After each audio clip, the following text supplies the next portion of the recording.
Well, I think the first thing to do is, importantly, you've identified it yourself, is say, look at the big picture items, the real foundational elements, because the vast majority of individuals and coaches that I've trained over the years, they always want to go into the detail very quickly when they start putting a program in. So keep the hell out of the whole detail thing until right to the end. That's so important I want to overstate that, because I've done lots of training sessions with people where after 15 minutes, they're in some really cool bit of theory and you go, no, headline, summary, foundation, big picture. So that's correct. But in terms of the ordering of the big picture approach, I think the first thing that most people want to do is get some kind of objective view on, one, where are they right now in terms of a climber, an athlete, however you want to term that. So that's, what are you currently doing in your everyday life of climbing activity? Are you someone who climbs once a week, 5 times a week? Are you mostly indoors? Are you on a hangboard? Are you at the crag? So build up a realistic, objective profile of who you are as a person. That's really important. You want to get it down on paper and be able to keep referring back to that. And then secondly, is that you want to understand the relative strengths and weaknesses that you have within your personal ability as a climber. And that's ideally across skill set, so technique, the physical side of things, and then also the mental, psychological mindset side of things. And the easiest way, I think, for people to do that, if they want to do it on a low budget, but end up with a basic strength and weakness assessment that's practical and actually works pretty well, is get together a group of maybe 4 to 8 friends who know you reasonably well and climb with you reasonably regularly, and ask them on a piece of paper privately, so you can't see the results until the end, and ask them to rank your top 3 strengths and top 3 weaknesses as a climber. And they can go for any category you want. You just have to ask them to define those, what they know about you as a climber. Get them all to write it down on a piece of paper. It's an amazing thing to do on trips on rainy days. And then collect together your pieces of paper, open them up, and look at what are the common messages across 4 to 8 climbers who are your friends, because I pretty much guarantee you that your close friends actually know you very well, and you will get answers that are quite meaningful on that front. Hey friends, I'm interrupting my own video to tell you about Patreon. If you can't get enough of The Nugget, you can get access to 150 hours of exclusive content and more than 80 patron-only episodes, with new episodes coming every month. You can listen to the patron version of the podcast on Spotify or Apple Podcasts, or watch uncut videos of all of my episodes, and it's only $5 per month. You can become a patron by going to patreon.com/thenuggetclimbing. There's a link right there in the description for this video. It's super quick to sign up. You can cancel at any time, no questions asked. And right now you can get a 7-day free trial, so you can check it out, see what all the fuss is about, literally for free. Again, that's patreon.com/thenuggetclimbing, and enjoy the rest of the video. I still have notes from some of the ones that I did with my friends back in like 2006, 2007.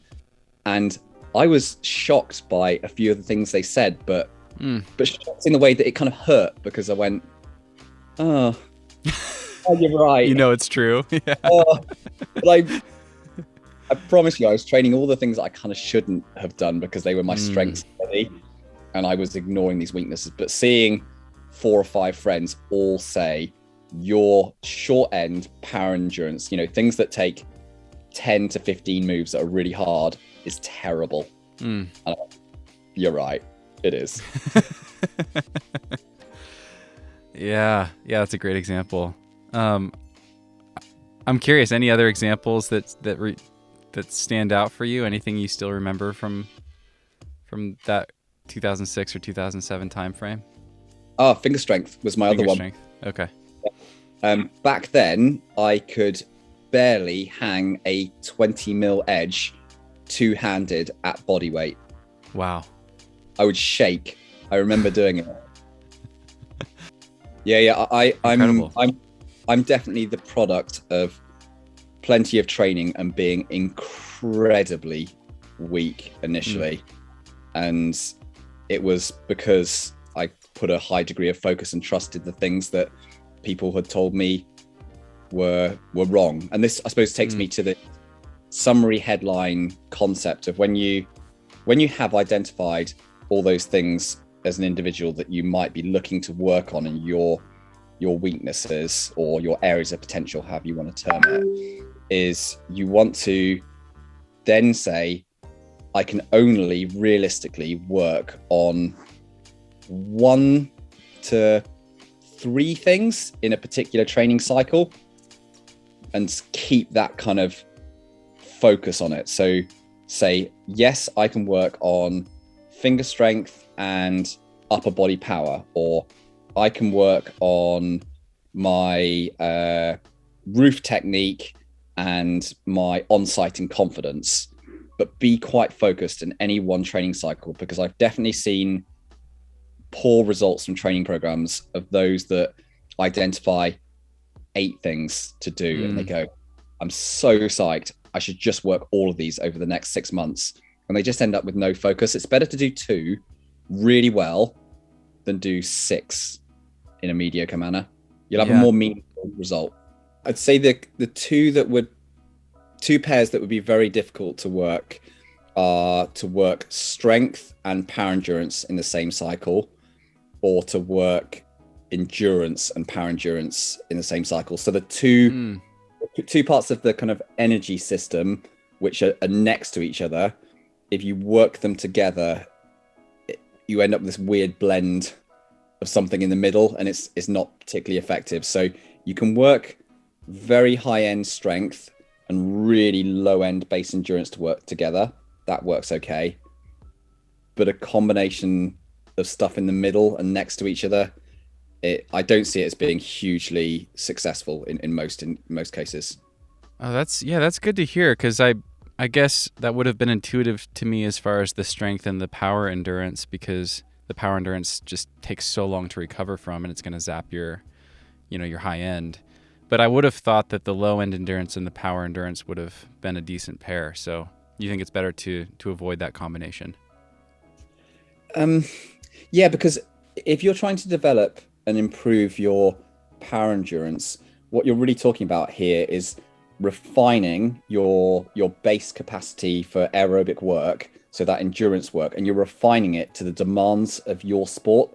So whether that's a 15 bolt sport route, a 25, a 35 meter, not bolts, sorry, I meant meters. So 15, 25, 35 meter, and you're refining it to the demands of what you're going for. And again, for the angle that you're doing it. So it doesn't really make sense that you be working all the kind of capacity style type work, but then trying to refine it to the demands of your event at the same time. It just doesn't make sense. Okay. Same thing again is another coupling that doesn't work particularly well, and I've seen some strength athletes get this wrong, and it will often be for the boulderers, is they'll go, oh, I really want to feel really powerful, peak performance at the moment, so I'm just going to be working very, very high intensity work. So what I'll do is I'll do power work, so power pull work, and they might do it on a bar or a campus board, but then they'll do it with a load of eccentric, so lowering that kind of opening up on the movements, work at exactly the same time, which is slower and more controlled, because they logically go, oh, I've read that eccentric work is the way to load the muscle at the highest possible amount of force, which is true, but they're very conflicting in terms of the adaptation and the stimulus that you get for eccentric high loading versus power, which is effectively much lower intensity but very high velocity or high speed. So those don't work very well together as well.